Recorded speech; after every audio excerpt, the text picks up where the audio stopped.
Yung compression. Sige, dyan ka lang. Ano ba yung pangkaraniwang nararamdaman mo?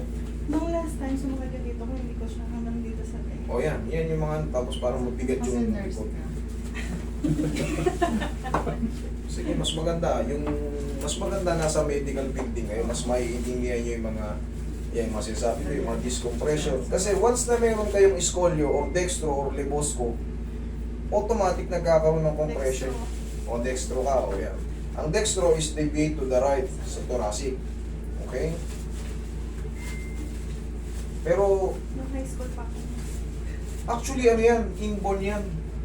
Mild lang sa'yo. Mild dextro. Hindi lang napapansin yan kasi hindi ka naman nagpapa-x-ray. Nagpa-exam niya ako. Ngayon, pag nagpa-x-ray ka, makikita mo. Yun yun. Pero Sa medical. hindi mo yan mapapansin. Kasi pag mild lang, may juice lang na ng konti. Eh, tulad yan, nasa hospital ka, pwede ka magpa-x-ray talaga. Mas madali, kahit walang request. Basta tropa mo yung radiologist. Okay? Pwede po post mo yung namin, idol. Ano po? Yung ano, Mamaya para gabi. mapanood ko. Mamaya gabi, nasa TV nyo na kayo. Sa YouTube ka mo. Oo, sa YouTube. Sa YouTube, nandiyan na kayo. Habang buhay na, habang panahon na yun, nandiyan. Okay, higa kang matagilid, ma'am. Okay, sige. Okay. Tengang towel, Lord. Nawala na yung bigat. Kaya na, parang may May nakapasok. nakapatong na ano. Okay, relax. Yun lang, dalawang sakit. Okay, kabilang side. Kailangan napapanood talaga yun tiis. naman yun eh. Kailangan nyo lang talagang tiisin Tawa-tawa yun. nga ako sa mga ano eh.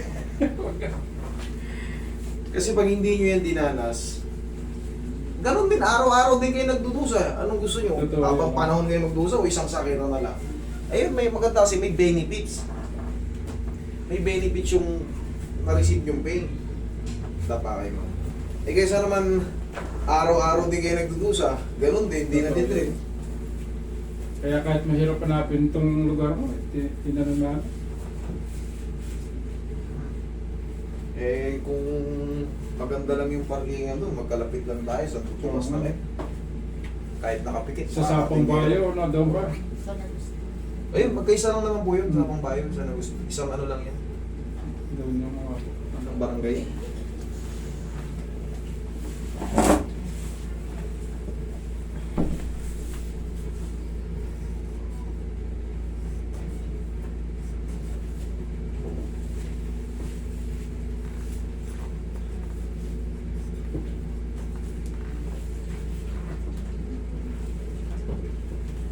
yung sa'yo.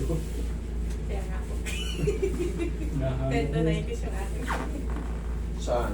Ang tendonitis means, pero malaking epekto. Kasi yan ang daily machine natin eh. Pero kailangan nyo na din magdusa ng konti.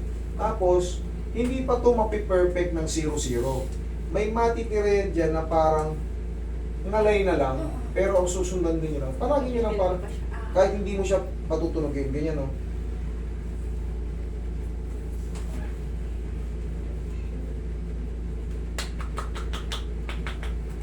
October pa po kasi.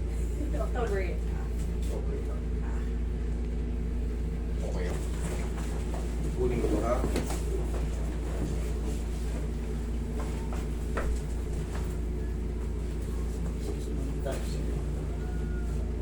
Sige, straight ka lang. Ayan, nag-isa sa inyong kamay. Okay, relax lang. Inhale. Exhale.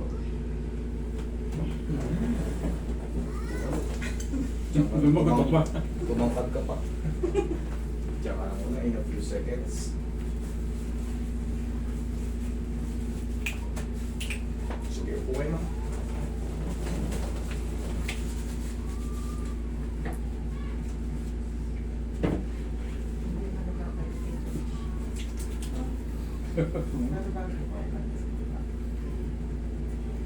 Pinamasahe kasi yan dahil naninigas yung mga dito niya. Hanggang 18, lalaki pa yung buto nyo. Maaaring umulit lang yung pain. Kahit i-adjust, mag-expect pa kayo na sasakit ulit. Bakit? Kasi nagbabago yung laki ng buto natin, susundan yun. Pagka kayo ay may dextroscoliosis, scoliosis, liposcoliosis, magkakaroon pa ng another compression yun. Kahit i-ano yan, i-adjust. Siyempre, pag lumaki ang tao, lalaki rin yung buto. Susundan niya ngayon yung deviation yun. So, pag nangyari yun, compression, iinda yung taong may-ari ng katawan.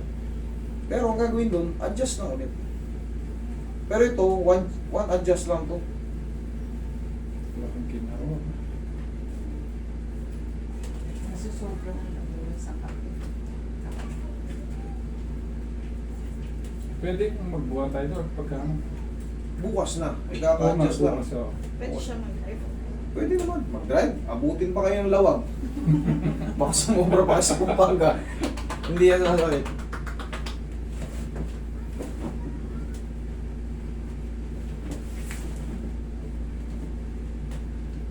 Oh, obserba mo, kamusta yung katawan mo ngayon? Ayoy, dito ka, be.